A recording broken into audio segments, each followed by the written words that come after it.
inson uchun kosmosga chiqishdan ham xavfli joy bor. Bu Mariana botig'i. Yer yuzining eng chuqur tubi va o'lim zonasi. Bu tubda bosim shunchalik yuqoriki, go'yo inson tanasi ustiga 1000 ta mashina qo'yilgandek. Ya'ni har bir santimetrga 1 tonnadan ortiq kuch bosadi. Bunday bosimda inson tanasi nafas olishga ham ulgurmaydi.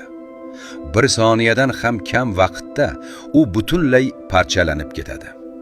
Shunga qaramay, bu tub o'lik emas. Bu yerda kuchli bosim ostida hayot mavjud. Qorong'uda o'zi nur chiqaradigan tanalar, suyaksiz, ko'zsiz mavjudotlar.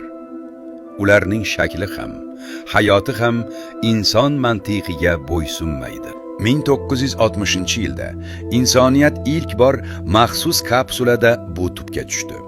U yerda atigi bir necha soat qolishga muvaffaq bo'ldi.